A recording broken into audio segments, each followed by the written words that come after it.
myself, my two boys on my 50-50 custody. And I decided, you know what? I'm going to take the plunge. I'm going to use all my money from my business. And so my dad and my family also helped me buy a house in 2019. And I was able to move into a much bigger house. It was a lot better than where I was living, too close to my ex-wife anyway. She was spying on me driving by the house. It was crazy. And my business was... While I have no way of verifying this unless I depose his ex-wife in litigation and file a FOIA request, my gut feeling here is that he's not telling the truth. Also, with the civil case, it shows that he stopped paying rent in 2020. If he purchased a home in 2019, then why would he be sued for not paying rent? He wouldn't be a tenant. He would be living in the house that he purchased. Rapid rate. It was like 100%. The marriage started getting really bad, and 6 months basically passed me in the blink of an eye. We were already into Christmas of 2017, and my marriage was completely deteriorated. And then when we had our second child, things started going downhill really fast. Like the marriage was completely eroding at a rapid rate. It was like 100% worse every single day. She was getting violent. It was getting really bad. I had to get my children out of the house. That's not for this video, but I want you guys to understand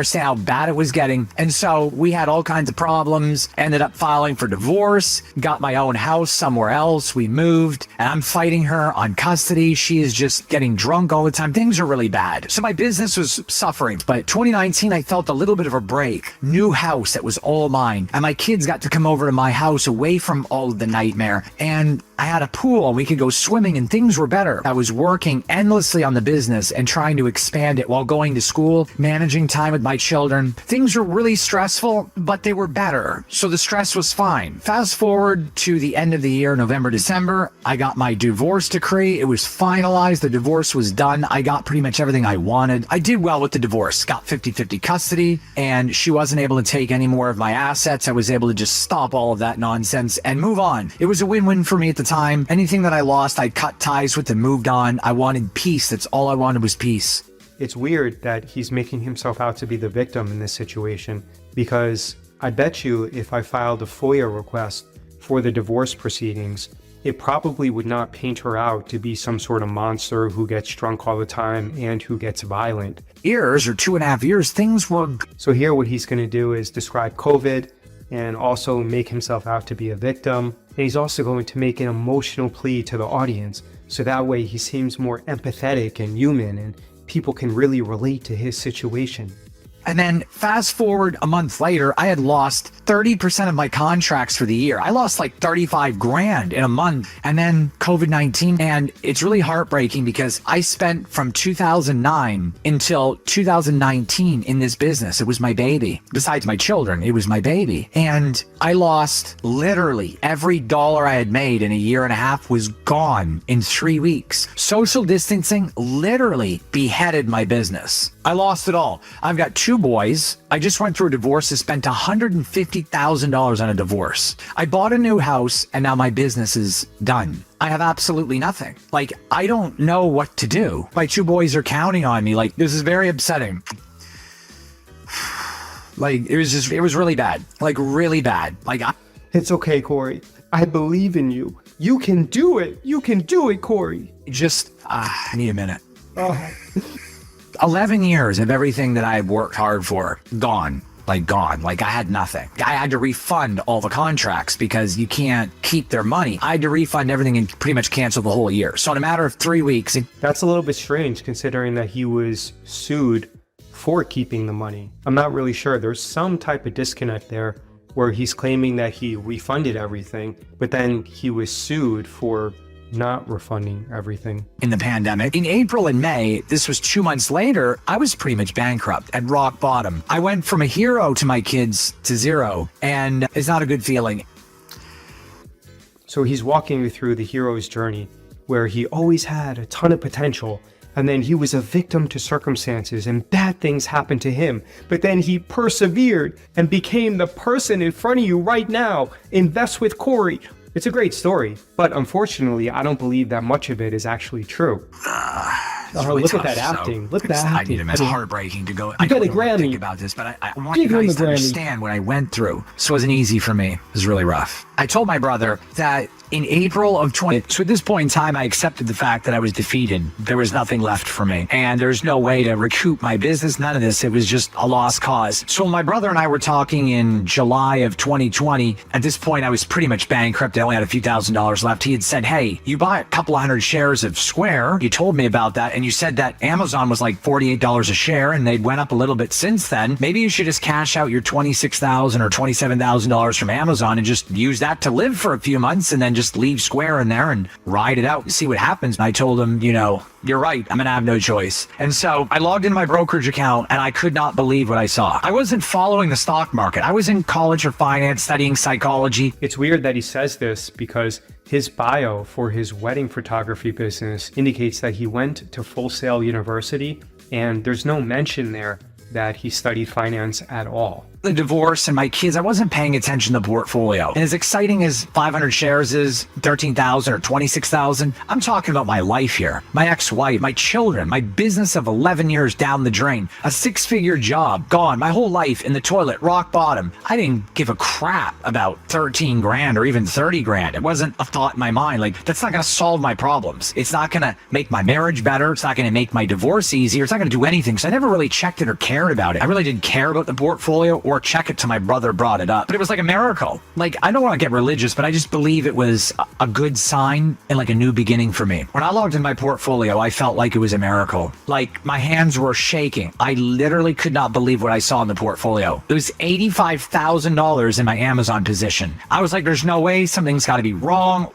So something's definitely fishy here, because if he went through a contentious divorce, hiding assets can land you in jail. You can be found in contempt of court. For him to say that he hadn't logged into his brokerage account for years doesn't make sense.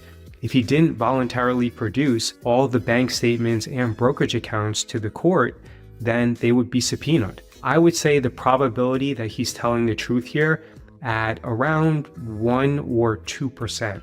Maybe he hid the assets from the court, but that's incredibly risky because that could land you in jail if the judge finds you in contempt of court. Wait, what? I didn't understand this because I wasn't following the market like an activist is going to last. I didn't think twice. I sold it. Now, you got to remember, I had 200 shares of Square that cost me just under $5 grand. And so I held on to that. I did not sell that. I had $85,000. So I took my brother up on his offer. I sold $30,000 worth of my equipment. It is a little bit less. It was like $28,000 and change. Paid all my bills for 6 months and said, you know what? I feel like God gave me a second chance here. For the first time in my life, I felt like something went my way. It was the happiest moment I had since the birth of my 2 children. I realized I had done something right. Something worked for me. 0 to 85 grand after everything I had been through. For that particular moment, I had freedom. I didn't even know what to say. If $85,000 represented freedom, why was he sued for not paying rent? Something there doesn't seem right. And I'm going to study the stock market and I'm going to trade with this $85,000. I'm going to learn how to be profitable. I started trading with the $85,000 and lost 2 or 3 grand real quick. I said, this is not going to happen. So I started studying real hard week in and week out and found a strategy that started working, selling puts, selling covered calls. And I said, you know what? I'm going to go to school. I'm going to trade. And all I'm going to do is trade, school, children, trade, school, children. Fast forward to February 2021 and my Square or Block 200 shares are priced at $282 a share. I'm watching this like a hawk because I could not believe how much money I've made in Square, and I left some profit on the table of Amazon, but I wasn't worried about that. At this point, I had 6 months of active trading every day, and I was over a year in college. It was in my second year of my degree, so I really understood the market a lot better than I originally did before. And so I was watching, and Square started to come down. It ended up coming way down to like 250, so I got out. $4,700 investment, cashed out for over $50,000. Wow. I got into Square. So you guys can see that now he's going through the arc of the hero's journey where before he was treated unfairly, nothing broke right for him, but now he's finally realizing his full potential. He hit a home run with Amazon, he hit a home run with Square, and now he's going to finally fulfill his potential. I got into Square at $23.80, like we'll say $24, and I got out right at $252 a share. I think it was like $252.30 or something like that. But yeah. just say $252. $4,700 to $50,000. Now, from July of 2020 until February of 2021, where I started to learn trading and learn the strategies that worked, I made over $45,000 on the $85,000 trading. So with Square or Block being sold, it was Square at the time. When I sold Square with the money I made trading on the $85,000 from Amazon, my account had like over $170,000. So at this point, I'm good. I didn't have a bill due for 3 more months. I got $170,000. So what I did was I started selling covered calls, building my strategy, selling puts to get in. What really did it for me was selling aggressive puts and buying calls, which I really don't do a lot of the time, but I got really aggressive with Tesla and Amazon and made. Selling very aggressive put options is very dangerous because if you look at over the past 6 months, there have been 2 instances, I believe August 5th of 2024 and also December 18th. If you have a large volatility expansion event, you can get forced into a margin call where you're going to have to liquidate your entire portfolio. Some pretty decent money. I was able to get like a 40% portfolio return by the end of the year. I was well into $300,000 a year later. So that's how I made my money. And I just decided at the end of 2021, after I broke over $250,000, there was going to be no more buying strategies really. I was just going to sell. And with the inflation of the 2021 economy, I was really able to buckle down and really make some decent profits. It paid for school. It started paying the mortgage, and I was able to buy a new truck, pay it off, and again, here he's progressing up through the hero's journey where now everything is breaking right for him. And I haven't seen this video, but my gut feeling is that later on he's going to say something like, hey, if I can do this, then everybody else who's struggling can also do this. They need to be empowered, and I can be the one who teaches them because I really care for all of my viewers. Maybe he doesn't say that, maybe I'm completely wrong, but my gut feeling is that he's going to flip it and make it seem like he's doing you a favor by teaching you everything that he knows. The market in 2022 was very, very bad. So fast forward to summer 2022, and I was able to take my $170,000 portfolio and turn it into $300,000. And this is even after paying all my bills. I would say the probability of that actually being true is maybe 10 or 20%. Obviously, I don't know unless we subpoena his trading statements, but my gut feeling is that it's not accurate. And so my brother and I were having a conversation about how life is really weird by putting $13,000 into Amazon in a couple of years. Well, I guess the best thing that you did was hide those assets from the judge. Later, putting just $4,000 into Square saved my whole life. $18,000 over a 2-year period saved me. Completely saved me. Trading saved my life. It changed my life and it saved it for me and my children, everything. And I thank my brother for all of his support, my dad for his support, my very strong family. Fast forward another year, I graduated, I was making consistent profits. I thought about all the struggles I went through. My friend went through a divorce. My brother went through a divorce, believe it or not. And I said, you know what? This isn't right. I want to help people. You know, my portfolio. Yep, told ya. I nailed it and I called it. Let's see what he says here. It was like I had grown it from 170 to 300 to 500. I'm approaching. And if I can do this, you can do it too. Like 7 figures pretty quickly. I really wanted to help people. There's so many people that struggle. When I graduated and got my degree, I decided, you know what? There's a lot of businesses that I saw that sunk because of the pandemic. And not only that, a lot of friends of mine got divorced. People that I knew got divorced. My brother got divorced. And it was really sad. And so I decided, you know what? I graduated, got my degree. I'm profitable. Not only do I want to help by giving money to charity and the Homeless Veterans Association, but I wanted to help other people in my situation that maybe you guys got a divorce. I'm going to help maybe you. You have kids and you want financial freedom. And Corey can help you. Other people not make Give your money to Corey so I can help you. Like a failure and maybe hit rock bottom. So I'm enrolled in my first year of law school and I'm in 1L law studying.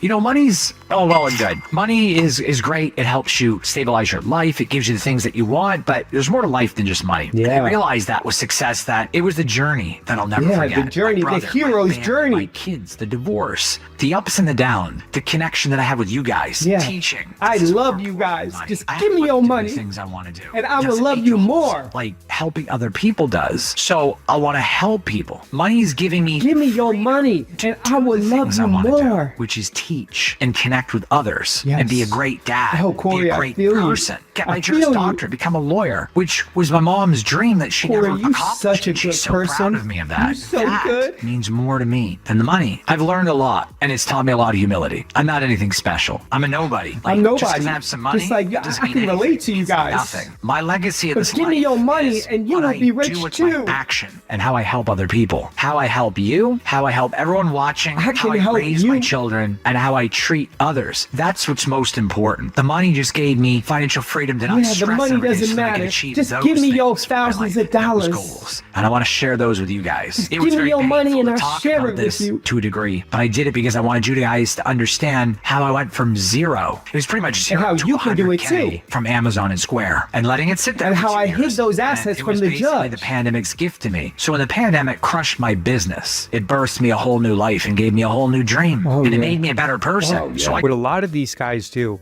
is they manufacture a backstory and fill it in with half-truths so that it's the most marketable and compelling backstory that they can use to gain the trust of their audience. You see a lot of people do this. They walk you through a hero's journey where I had a crazy ex-wife and she made my life hell, and then the pandemic happened.